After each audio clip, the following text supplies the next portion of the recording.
It's the Opperman Report. Join digital forensic investigator and PI Ed Opperman for an in-depth discussion of conspiracy theories, strategy of New World Order resistance, high-profile court cases in the news, and interviews with expert guests and authors on these topics and more. It's the Opperman Report. And now, here is investigator Ed Opperman. Okay, welcome to the Opperman Report. I'm your host, Private Investigator Ed Opperman. You can find me at Opperman Investigations and Digital Forensic Consulting. The website's still being worked on, so just contact me directly at oppermaninvestigations@gmail.com. If you like our show, be sure and check out our Patreon. We have good old Ed Parnell is putting up brand new content every single night. All the stuff you hear Monday to Friday on AM/FM radio goes up on Patreon, ad-free, all the commercials cut out. And I'm putting up to, you know what I got to put up there? Good old Hank Harrison passed away, and we have the link to his memorial, his YouTube memorial, and his funeral service and all that kind of stuff. It's a YouTube link where you can watch the videos and the pictures and stuff and people's commentary. Beautiful service for Hank Harrison. Also, too, if you like our show, check out our Spreaker, Spreaker.com. You go there, sign up for free. There's a chat room. There you get an email notification anytime we put up new content. And you can find our guest today. We have a returning guest. Chris Todd is returning. He did the show. He brought us all that information about Charlie Ehrlich, who was allegedly O.J. Simpson's accomplice. And we got a little update on that, too, because since that time, the Miami Herald, I think it was, or the Miami the newspaper is suing Ehrlich suing the Miami newspaper.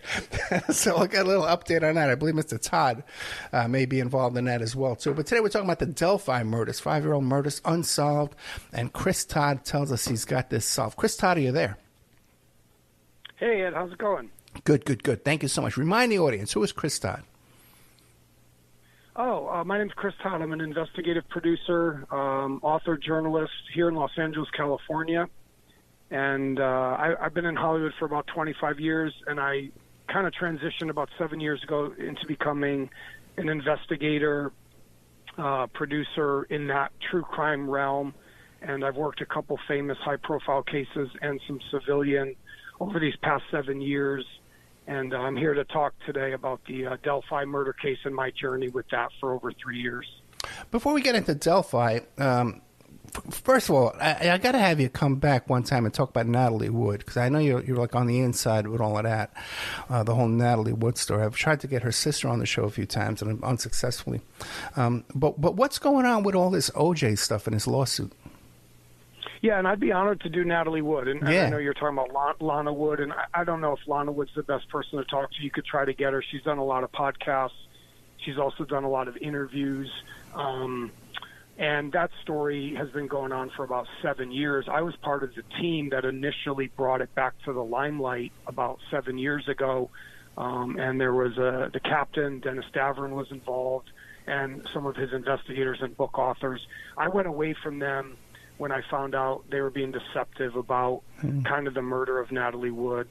And Chris Walken knows a lot. Dennis Davern knows a lot. They lied about, they totally covered it up. And there's a lot there, and I'd be honored to do Natalie for her. I was really part of that story for a very long time. So I'm always willing to spread the truth about Natalie and bring justice and some type of healing for her and for the fans. The OJ stuff, yes, I did work with the OJ accomplice, Charlie Ehrlich, and we're going to be in Miami-Dade, possibly in the 11th Circuit Court. We're waiting to see if the judge is going to clear for his defamation suit to go forward, and basically we trapped him into a lawsuit. He's O.J. Simpson's murder accomplice from June 12th. Right. Now, how are you involved in a lawsuit? Are you named in the lawsuit? I don't want to say too much right now about it. There's a source that we allowed to come forward, and that source will be protected under the California Shield Law. And so that source will not be deposed or involved in the actual lawsuit. I can be involved in the lawsuit if I choose to. Right now, it's basically Charlie suing the Miami New Times and their parent company. Right, so people should take a look for that on Spreaker, the Opperman Report, Spreaker.com, because we have the whole O.J. Simpson's alleged accomplice with our L.A. investigative reporter. You can get a hold of Chris Todd if you got some tips or something like that. Email him at investigatela19@gmail.com. Did I get that right? Investigator, or just investigator, Yeah. LA19@gmail. Investigator LA19@gmail.com. Gotcha. Investigator LA19@gmail.com. Sorry about that. Sorry. Mr. Chris Todd, man, what's going on with these Delphi murders? I've never even heard of this.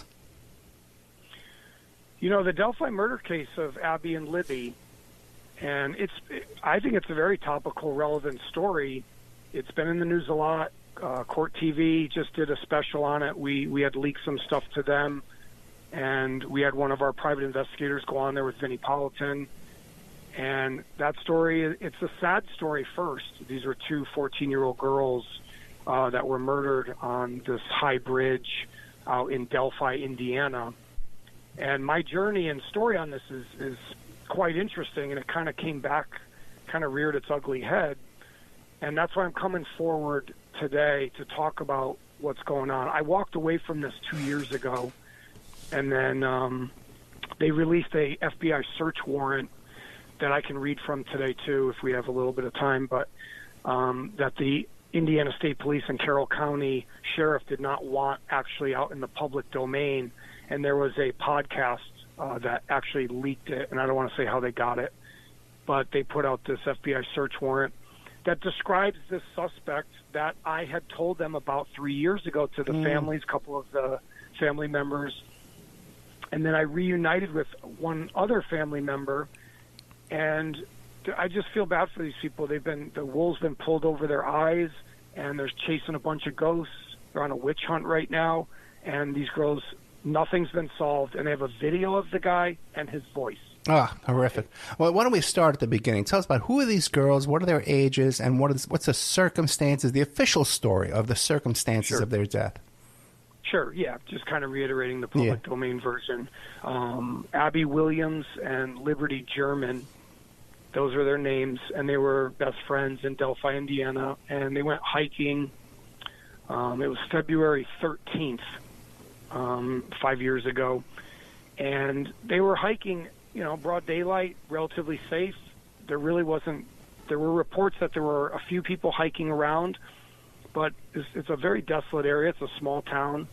And they went hiking across this bridge, this high bridge. I think it's called the Monon, has a kind of a strange name.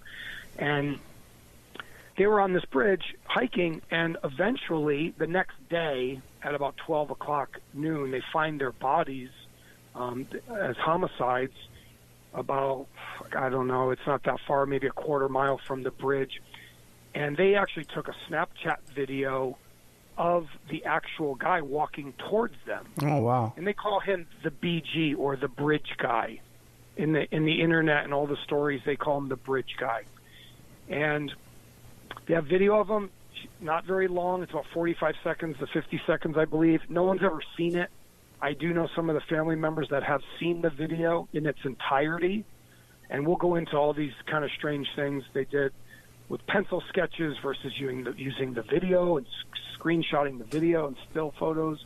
So but these two girls were brutally murdered in front of each other together.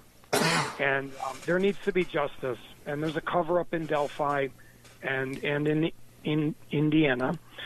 And I'm going to come forward, and this has to happen today. So Abby and Liberty, how old were they? I think they were 14 at the time of the murders. 14 years old. And was it common for them to go hiking out there by themselves? Yeah, they had been there many times. It's a hiking trail, and it's kind of a dangerous bridge. It's very creaky looking, and the wood is kind of spaced out. I wouldn't walk on the thing. But yeah, it's a little scary when you really the whole situation of it, the whole scene of it is very ominous. And but they were comfortable hiking on that bridge? Yeah, this was their town. This is where they lived. Gotcha. And you said that they were murdered in front of each other. They were forced to watch each other being murdered and stuff like that. How do we know that?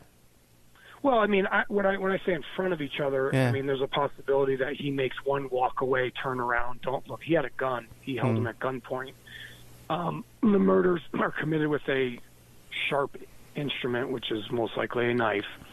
And that was hidden for a long time about how they even died. So only through this leaked FBI search warrant do we even know this stuff. The police tried to hide this stuff for 5 years, which to me is pathetic. Well, then why do you think that is? Why do you think the cops are covering this up?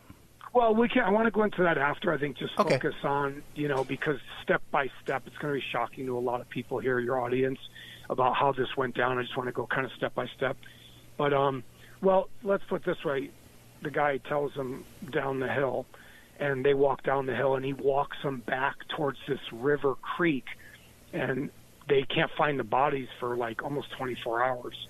So he kind of knew the property and takes them down there. They're killed by a knife, so we're assuming their throats are slit, and they're with each other, so they're either watching it happen or one's turn around, come over to one, slice her throat, go back to the other one. She doesn't see what's happening. There's no panic. There's no sign of physical struggle with this guy, and then slices her throat. Boom, that's it. I mean, that's how fast it could be done. So, I'm just saying they're together when they are killed. Gotcha. And when you're saying that he walked him down did he confess to this? How do we know this? Well, it's not. No, there's no confession to this. That's why it's going to, we'll go over this whole situation with this guy, Ron Logan, who was the property owner of the land. He actually owned the land where the bridge was, or parts of that land. And it's really a fascinating story. When I reveal some of this, it's going to be pretty shocking. So then I'm assuming the kids were reported missing. The cops went on a search, and then they found the bodies. Yeah, and they couldn't find them actually the whole night. They go report. They're basically killed about 2:30 p.m. in the afternoon, and they can't find them till about 12:15 the next day. Oh, that's horrific. Okay, and then they launch an investigation. What's the steps of the investigation? Okay, so going from the beginning, right? Yeah. Like in kind of chronological. Okay. So they're reported missing. They send a search party. They don't find them right away. They're not far from them. They're less than a quarter mile. They go the wrong way when they search. They're also looking in the river. There's a river below them. They think they either fell off the bridge. So now they're looking downriver for the bodies, right? Thinking they fell off, they drowned, which makes sense. Right. They're not far from where they are basically kidnapped. Less than a quarter mile. Now, they don't find them at all the whole night. So now the next day at about noon, they find them. They keep everything hush-hush. They won't say if they're shot, if they're stabbed. They don't talk about any of that. They release none of that information. Okay? They don't know there's a video. At that time, they don't know that Libby took a video of Abby walking on the bridge and also this guy walking to them. This is BG, or we call AKA Bridge Guy. He's on tape. Now, there's not a lot of tape, and the police tried to say, well, we have more tape, but we're not going to show you. I found out through one of the family members that's all the video they have is what they showed. She drops her phone to, like, kind of pretend she's not filming him as they walk right towards him, yes. Now, they have more audio. It's about a 50-second long video and recording, but there's not a ton of audio also, one of the family members told me, too, and this took me years to get this out of these people. So he basically says, guys, down the hill. And that's what they have recorded, and they have them walking towards them for about 5 seconds, a couple screenshots, or motion picture. And that's what they have. That stuff comes out later. They don't know that at first. So there's a panic in the town. The sheriff's there, the FBI gets involved, and they immediately start to actually hover around this property owner's land, his farm, this guy Ron Logan. And they don't really look hard at him right away, and they kind of ask him, like, we're not going to search your property. This is all in the search warrant. I can read it verbatim if we want, but in the search warrant, the FBI search warrant, which only was released now, like a month ago. So they hid this.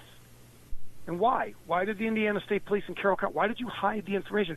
Well, we got to keep our cards close to the vest. This is what they say on camera. Well, you haven't solved anything in 5 years. You have a video of the guy, and you have a voice recording. Why are you not asking the public for help? Oh, we released some of the video, and we released some of the audio. That's true, you did. and then you drew 2 pencil sketches of the guy that look absolutely nothing alike at all. I got a couple of quick questions for you. First one, when you said it was a Snapchat video, I think you said it was, right? Yeah, I think it's Snapchat or whatever. I think it's Snapchat. But it was never it was never broadcast or sent to anybody. It was just on their phone, local to that phone. It was in her phone. I don't believe she sent that to anyone. I don't know how Snapchat even works, to be honest. Mm-hmm. But the video itself was in her phone, correct, and they released the actual imagery, the little video, and the audio recording. The police revealed about 5 to 10 seconds total. And they put that on TV for people to see. That's everywhere. You just go online and type Bridge Guy video, and there's going to be 1,000 hits. Okay, now Ron Logan, is he like a rich, powerful guy in town, a big landowner, big political donate? Well, I mean, this thing was shocking to me, too, because let me back it up for a second, because I want to lead into it, So 3 years ago, I worked these other famous cases like we just talked about, and they took years to do. I've done a lot of high-profile stuff. I've seen mafia stories. I've seen serial killer stories. I've met killers. I've worked with killers. I've written scripts with them. I've made tapes with them. I've done a bunch of stuff with them. I kind of know how they think, right? And it's a sick world. It's a dark world, and it's not for everybody. And I reached out to one of the mothers of the Delphi girls, and I befriended her lightly on Facebook. And I started a conversation. This is 3 years ago. Let's make sure it's like a year or two after the murders. I reach out to them. Hey, what's going on? I don't know if you want my help. This is what I do. This is who I am. She was receptive.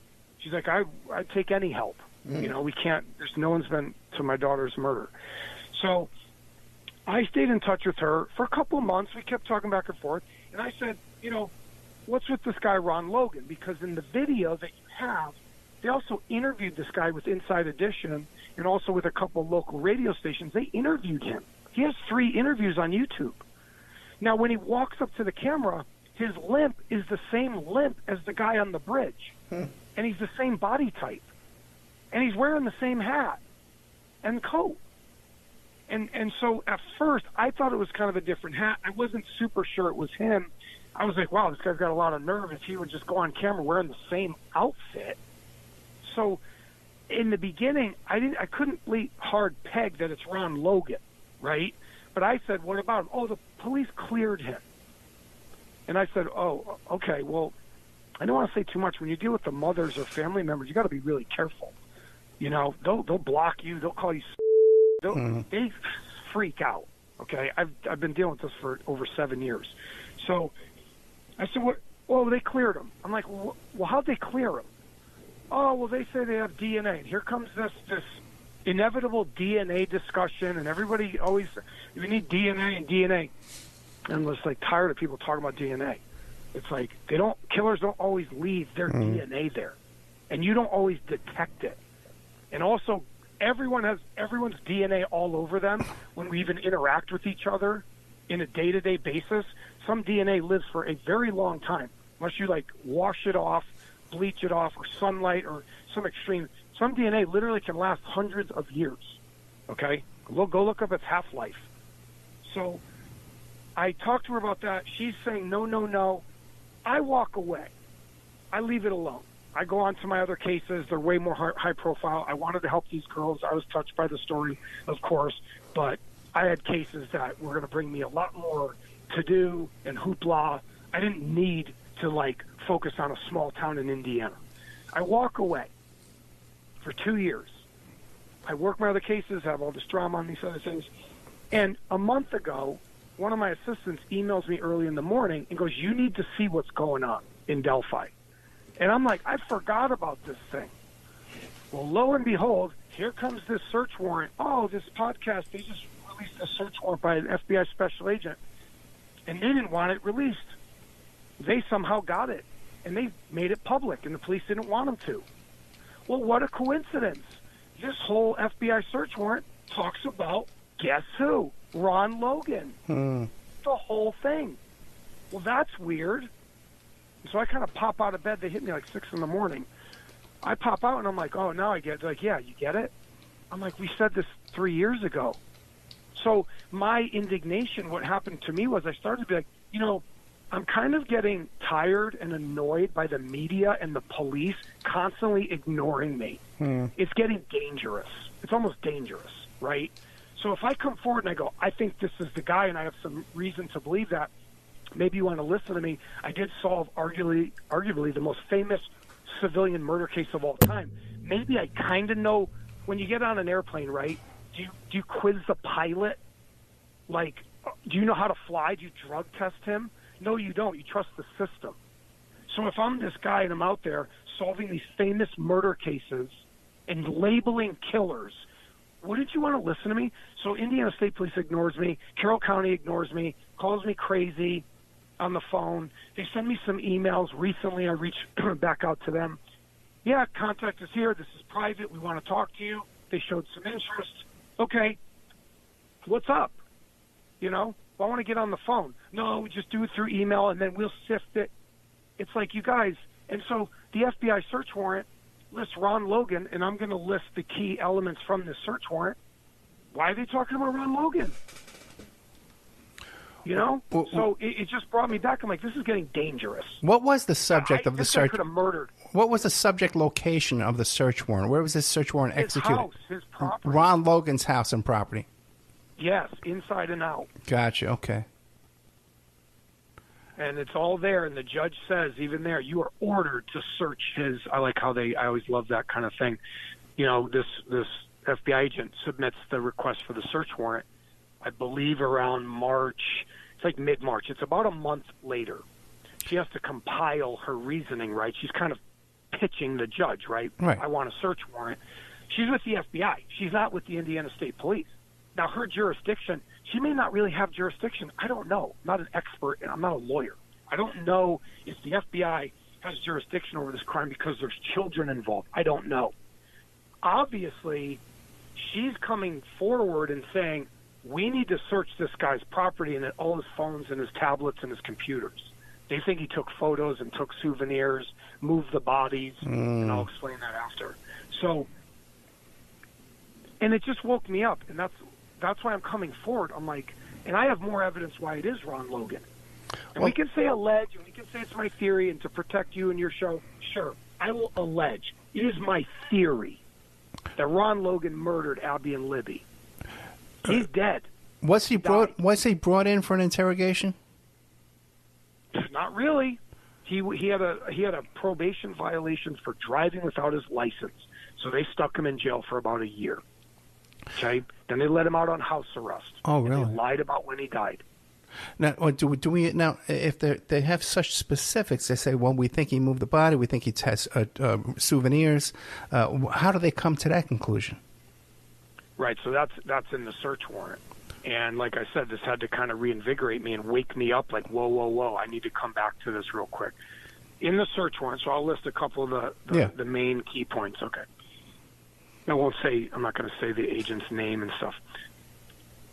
The first thing, it's about 10 to 12 pages long, and the FBI agent is basically saying, she lists the murders quickly about what happened. We found the bodies on February 14th. They're killed on the 13th about 3 p.m. They text the family. They're going to be picked up at 3. They're supposed to be picked up in like 30 minutes. They're only supposed to be there 2 hours. Okay? And so they place the time of the murders, and now she points to, now I've revealed it's a woman. That's okay.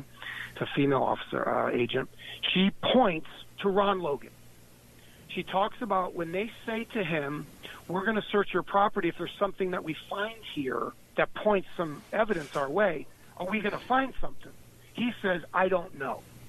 So she quotes him first saying, that's what Ron Logan told us. He doesn't know if we're going to find any evidence. Okay.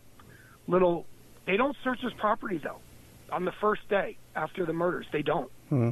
And this was part of the problem, right? This search warrant comes a month later. They're going to search his place on like the 17th. They pull him into jail for the probation violation, and I think they get him out of his house. And now they got him gone. They kind of time it out together. Like, let's yank him for the violation on his driving. He drove without his license, suspended for DUI. Let's pull him in on that, and then let's rip his place apart. So that's what basically they do. Okay, so the murders take place between probably 2:30, 2:45, somewhere in there. His cell phone, he sends a text, and he has phone activity around that time around the bridge. She lists that. His phone is pinging near the bridge at that exact moment. Okay? They list a cousin, that they interview a cousin of Ron Logan's, and this cousin, they won't name it, they black out some of the stuff. This cousin says that they drove Ron Logan, picked him up at about 3 o'clock, right around the time of the murders, and drove him to this fish store, this aquarium store, about 22 miles away. Okay? 2 days later, she's listing all this. 2 days later, they re-interview this cousin, okay, what they call them Leos, law enforcement officers, and this separate law enforcement officer interviews the cousin, and the cousin goes, I lied. He told me to make up that alibi story. And they're like, whoa, hold up. You said you told us you picked him up at 3 o'clock. I didn't pick him up at 3. So now there's a lie, and this cousin says he asked me to lie about when he was picked up, before the bodies are found. Okay. The next morning, he calls the cousin and says, hey, say you picked me up. I think the cousin picks him up at about 4 o'clock, 4:30. He's got an hour and a half to either clean up, discard some clothing, cover his tracks, however he's doing it, kills the girls where they are. They are staged and moved, and I'll go into what that possibly could mean at nighttime. So they show the cousin. He lies about the thing. There's a timestamp on his receipt, 5:21 p.m. That's when he checks out. He also lies about when he comes back. Says he comes back at 5. He can't come back at 5. Your receipt says 5:21. They find the receipt in the house on March 6th. They actually did search his house somehow before, too. They somehow say March 6th. So you're lying about when you came back. You're lying about when you left. And you're trying to cover your tracks. Why? Okay? So the agent lists that he gave false and intentionally deceiving information. Okay? Quote, unquote. So that's part of the warrant. 521. So the lying in the interview, the cousin admits to lying, that he asked, and the cousin says, he never had asked me to lie about anything before. So that raises a flag, too. Okay. And this got jumbled of, he's trying to lie because he drove without his license to the dump in the morning before the murders. Gotcha. Okay, quick. I was going to ask you now a couple of quick questions. Like, why would he need the cousin to drive him? Because he didn't have a license from the DUI. That's why, right? But here we go. Here it comes. Here comes all the confusion that throws people off. So in the morning at 11 a.m., he drives to the dump. He drives himself to the dump before the murders. He's not discarding. Yeah, by himself. He drives. He violates his probation he has a suspended license. Okay? Now, for some reason, he asks for a ride to the aquarium store, probably so that someone witnesses him kind of right after the murders. They see him. It's like a fake alibi, right? Oh, yeah, let's go to the aquarium store. So they drive out there about 22 miles away, but they don't leave at 3. The cousin lies. Right. So they leave, and the FBI agent says it's 22 miles away. It takes about 30 minutes to get there. So if the cousin picks him up at 4:15, they're there in plenty of time. He lands at 5, he shops for 20 minutes, and he checks out. He could show up to the aquarium store as late as 5 o'clock. No, I got you. It looks like the cops went and talked to Logan and says, hey, do you have an alibi for this time? He says, I sure do. Talk to my cousin. They went and talked to the cousin. He gave him one statement. Then later on, he gives him a different statement, says, hey, I lied to you. And here's what really happened. And they got a receipt somewhere along the way. Now you said that the crime scene was staged and moved. How do we know that? So later, now these new reports come out, and this is what the police put out, and also the reporters in Indiana, staged, quote unquote, moved, quote unquote. The bodies have been moved or staged. Okay. Now, let me show. I'm going to look at the notes real quick. Okay, I want to go about Ron Logan's abusive and threatening behavior to other people. He beat women. He threatened to murder people. Had a large stash of guns and knives when they looked through his place. Okay, he worked with large farm animals. What do you do with them? Slit their throats, kill them. So this guy was a real creep. Anyway, we'll get back to that. Ask me a quick question. Staged? No, that's okay. Staged and moved. And okay. Also, too, I have a quick question too, because you're saying if there's some big river by there that he could have dumped them in that river. Explain to me then, staged and moved as opposed to dumping them in that river. What's going on with that? Sure. Okay. Yeah. The river supposedly would go up and down versus the seasons. It could be like a creek, and then it could be higher. Okay. But the stage and move part is this. Okay. So that information comes out. There's some clothing they find. They don't say if they're found nude or not. Some people think they are because they say we find a shoe here, we found a jacket here. There's clothes is pulled off somehow, some way. Okay. Now, Ron Logan's cell phone pings near the bodies at 8 p.m. and 10:15 p.m. She lists it. The FBI agent lists it in the warrant that at night, on the night of February 13th, his cell phone, his text.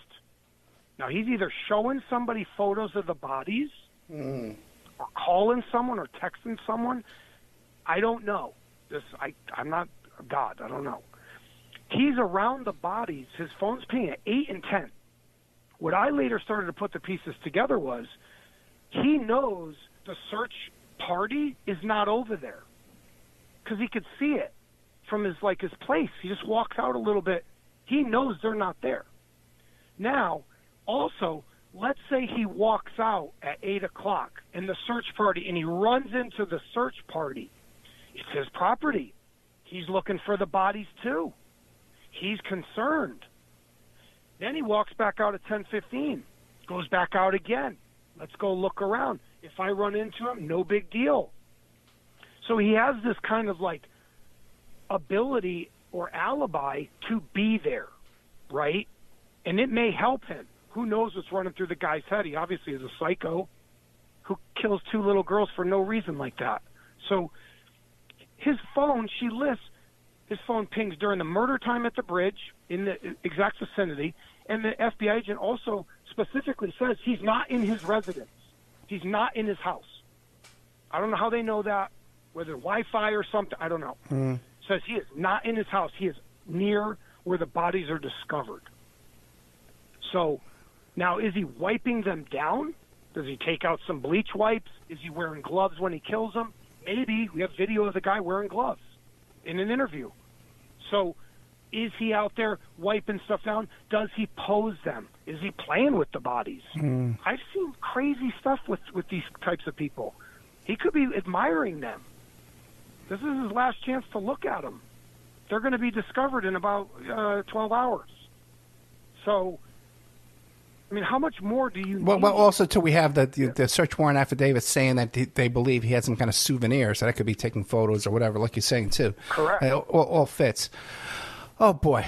Okay, now, if all these things point to Logan, why wouldn't, and they already, they were concerned enough to hold him on that bogus suspended license. You know, you got guys with DUIs and hit and runs. You can't get them arrested. Right. When they arrested this guy hold him for a year on a suspended license. So why not then keep moving forward? Well, supposedly, from other people I've talked to, and I want to bring up my private investigator that's helped on this a lot too, this guy Jason Jensen, out of Utah. Yeah, he's allowed me to say his name and talk about his work, Jason K. Jensen. And he's done some really amazing stuff on this when I had him look at the Ron Logan photos and the video and the voice, and he's doing a lot of stuff. And he's really a brilliant investigator. He's worked some very famous cases. Right now he's in the news on 2 of them.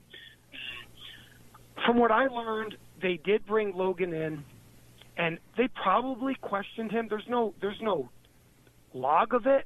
There's no public information about it. None of it. Did they try to scare him, hold him, get him off the street? Maybe. We can't speak for the cops, right? Maybe they asked him. Maybe they take a DNA swab. This is what one of the moms kept saying to me. Oh, they're going to have his DNA. Stop with the DNA. Stop. This is where you guys get confused, okay? And I went through this on the other famous case we talked about, okay? And it's not always about DNA. This guy either did it or he didn't do it. It doesn't matter if he didn't leave any evidence. Okay, this is where people, we need evidence. We need evidence. No, you don't. Well, Chris Todd, let me answer this, because we do have this Snapchat. We're calling it a Snapchat, but we have this Snapchat video. And why do you think they're only releasing a small portion of that? If people would be able to identify him, his walk and his clothing and stuff? Well, in the search warrant, it says over 15 people came forward and said, that looks a lot like Ron Logan in the video. His body type, his size, the way he walks. He's got the baseball cap on. He has the same baseball cap on in the interviews that they interview him in. We look closely at it. It's the same crease down the middle. It's the same color scheme. It's like a green and a beige, almost like a camouflage. He's wearing it in the interview. The only thing he's not wearing are his glasses. In the Snapchat video, he's not wearing glasses, okay? So does he look a little different? Sure. But you can't let that throw you off. Okay, and they go, he's limping because he's walking on the bridge because he's afraid to fall off. It's like, you guys, you're doing it again. There's 200,000 unsolved murders in America, okay? And they say there adds like 3,000 to 5,000 a year. This is exactly why. I'm coming forward not just for Delphi. There's a major problem, sort of, in our justice system and the way the media trolls these like true crime stories and solves nothing, and sells T-shirts and makes podcasts and goes and cuts $1 million deal in Hollywood. It's kind of gross to me, and I don't know what's wrong. I don't know if it's a pollution of our society. It's kind of people, just how they are, their human nature. They solve nothing. Now the video, answering your question, so there's twofold. At first, the police act like we have a lot more. Not going to show you. He does an interview with Rich McHugh, News Nation, the superintendent of the ISP. We're going to hold our cards close to the vest, and we're going to say that definitively, like we're in charge. Don't you guys? You're not in charge. We're in charge. Okay, sir. But what I find out later is through one of the family members who told me, kind of accidentally, very recently, that's all they got. I already saw the video. Oh, they showed it to you? Yeah. Oh, so Libby puts her phone down, huh? Yeah, she sees him for like a second, and as he gets closer, she puts it down. Smart girl, right? She films him, keeps it on, holds it down by her side. He says, girls, guys. He says, guys, down the hill. She's still got it on. Now it goes off. At 50 seconds, it's gone.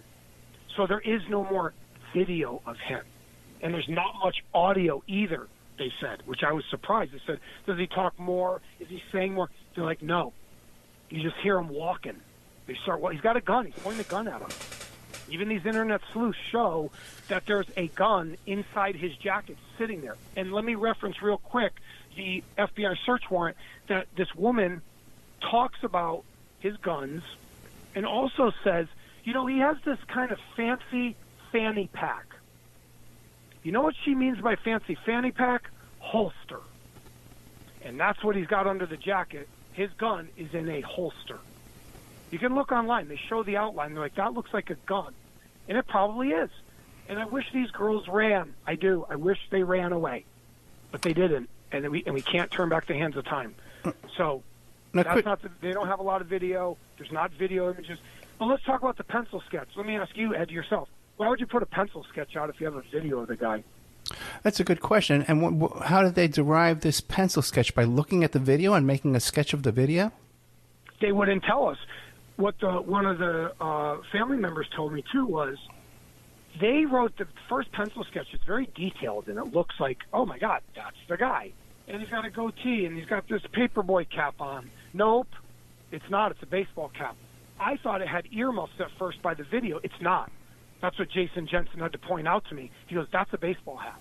I'm zooming in. Look at what I'm doing. He's outlining it. I go, oh, that's the same hat. He goes, yeah. And when they do an interview with him a week later, you see how he's wearing a red shirt and no hat and no jacket?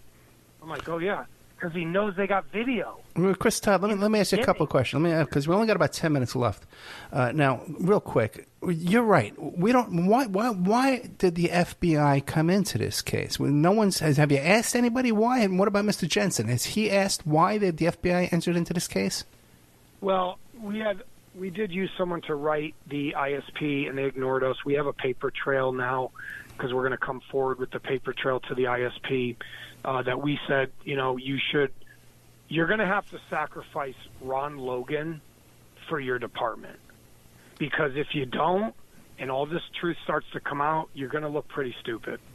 And I'm not here to bash the cops, but to answer the quick question is, if the FBI does not have, they don't talk about it. You can't call somebody up and go, "Hey, what's up?" It's all cloaked, man. Right. Then let me ask you this: when you're looking through the criminal history of Mr. Ron Logan, are there any indications that in the kind of cases he had in the past that he could have? Yes. But no, wait. That he could have been working as an informant for the local police, and that's what's causing this conflict of interest.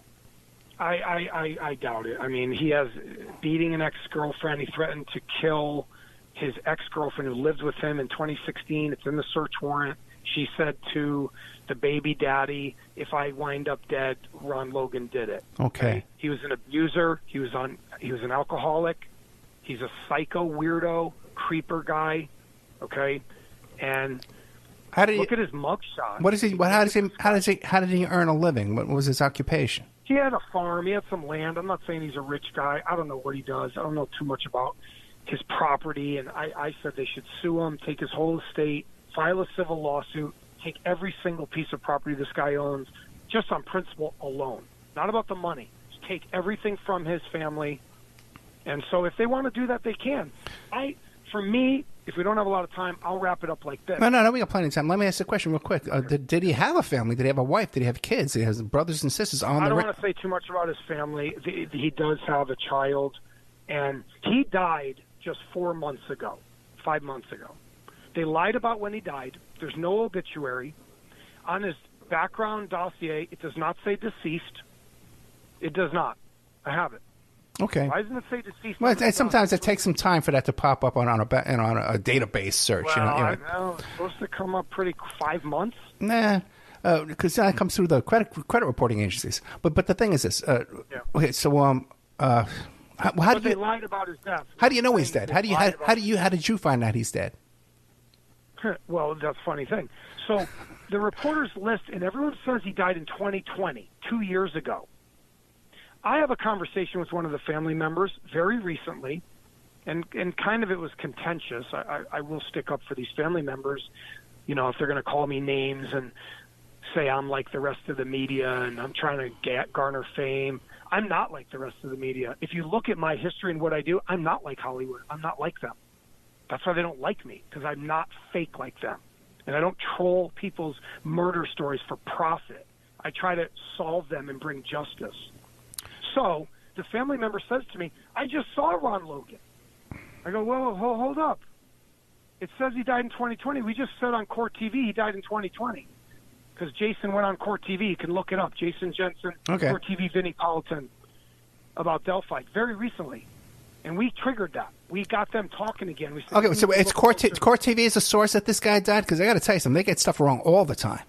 Oh, okay. Then, hey, well, then. Okay. No, I'm not. No, it wasn't just Court TV. Okay. It was other reporters online saying that he died in 2020. So right. I say to the family member, and this person's opening up to me, which I appreciated, and I still can contact them. And they go, "I just saw him. He gave me his phone number." I go, "What? He just died. I saw him in December or early January of this year." I go, "They said he died in 2020. No, he gave me his phone number. Oh, I want to help out." I'm like, this is sick. This is really sick. So he just died at one of the hospitals. No obituary, no public death notice. Why? Why are you guys hiding his death? Why? What's up? Because it's a fraud. Okay, and the whole thing is a ruse. Did you get? He doesn't have any pull. Oh, did you get your hands on that phone number and try and call him up?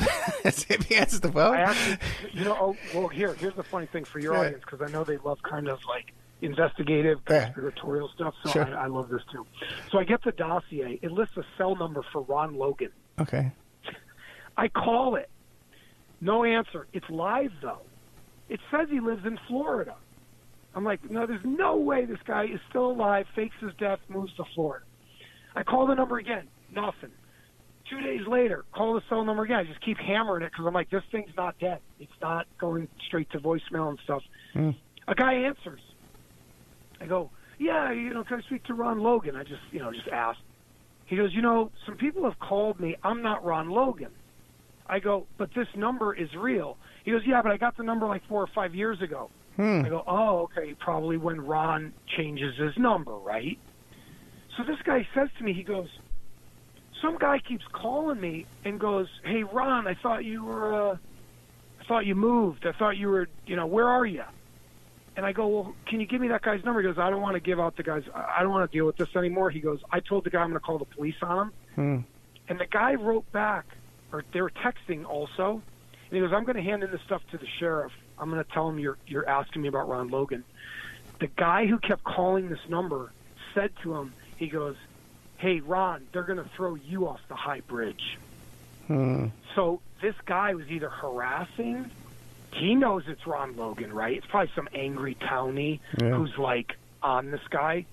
So, look, I'm not saying I am the only one that looked at Ron Logan. This guy lives in that town. People knew it was him. And this is just another example of the cops, big ego. No, we're not going to listen to you guys. Oh, it looks a lot like Ron Logan. Oh, we need evidence.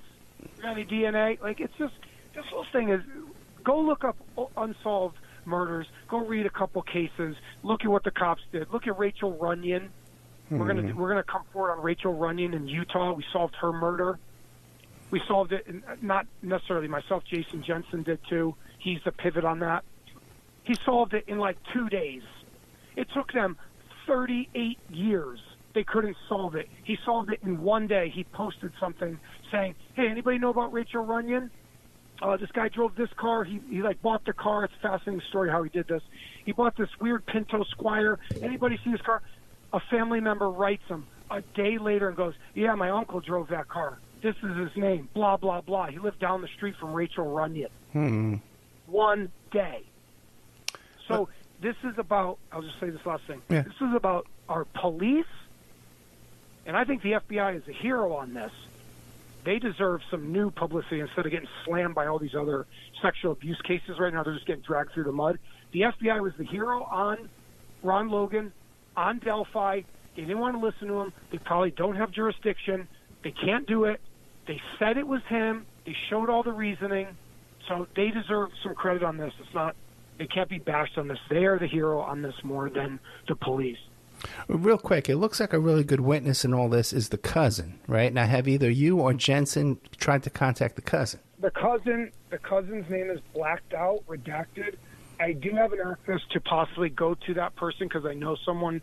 I know the people that have the unredacted version, and I could probably do it. But to me, I feel I don't need to because, well, I'm going to go to this cousin, and the cousin's going to say, yeah, he probably didn't say anything about the murders. He's going to say, like, hey, I need you to say you picked me up an hour early.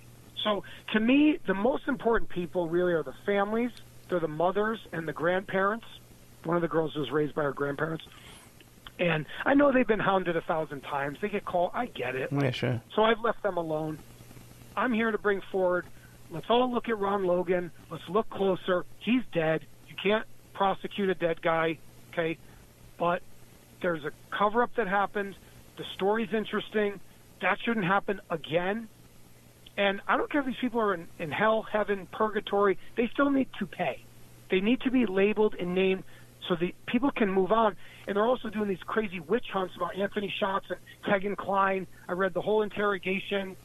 You know what's funny is I want to drop this real quick just for your audience because I know your people are cool. Kegan Kline gets interviewed. He has a fake account called Anthony Schatz. And he has a Ferrari, and he has a six-pack. Yeah, I have a Ferrari. They're like, Kegan, you don't have a Ferrari. Oh, yeah, that's right, I don't, because he lives in a fantasy world. He's a catfish, okay? Somehow Libby had talked to him or the friend at a sleepover the day before, just all this crazy stuff. In his interrogation, Kegan Kline says, well, I don't want to take a polygraph or I'm going to fail one because I'm nervous. You guys are saying I murdered 2 girls. I didn't do anything. I didn't know these girls. He says O.J. Simpson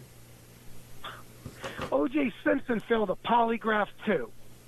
And the detectives are kind of not paying attention. And Kegan Kline says to me, you do know who O.J. Simpson is, right? And I'm reading this. I'm like, how is O.J. Simpson's name dropped into this 190-page interrogation? And so I don't know the correct coincidence of that. I just was like kind of blown away. I'm like, what the heck? And they're going to go on witch hunts. They're going to go on wild goose chases. They're going to ruin other people's lives, and they're going to have these families never know who killed their daughters for 25 years, and the city's going to live in fear. It's foul. Let me ask you a question. Chris Todd, by the way, if anybody has any information on this, give an email to Chris Todd, investigator, la19@gmail.com. Any tips or any kind of information. But Chris, then what if you have your hands on this search warrant affidavit? Is there any chance I can get a hold of that and publish it? Of course. Oh, okay. And of course you can. Yeah, send that right on to me, my friend. I'll put that up in the Patreon right there right away in the free section of the Patreon, so when people can read that and look forward to this interview. Oh, yeah, if you Google it, I will send it to you, but I'm saying if you just Google Ron Logan FBI search warrant, it's going to pop up. It's going to come through, I think, Wish TV in Indiana. They'll have it. You'll be able to click on it. It's public, and the podcasters are called Murder Sheet. That's the name of their podcast, and they stamp their name all over it like they own it. Congratulations. And they even try to say, oh, it's not Ron Logan. And they were on the Court TV episode looking like two deers in a headlight, which is fine. I give them credit. They're heroes, too, because they at least stuck their neck out and published this interrogation of Kegan Kline and also the FBI search warrant. But they try to go on there and say, well, this case isn't closed. We can't say it's Ron Logan. You know why they look so scared and nervous? Because the whole search warrant says Ron Logan's name. So you're going on there saying, we don't think it's Ron Logan. Then why are you releasing it and saying it's not him? His name is the only one as the suspect. That's why they look all confused, because the cat's out of the bag. You got caught. Chris Todd, thank you so much, man. Anything new comes up, give me a call. We'll put you right on air and update the audience on this. Investigator, la19@gmail.com. As soon as you get a chance, send me that kind of stuff. We'll put that up there along with the interview. Thank you so much. Thank you. Good night.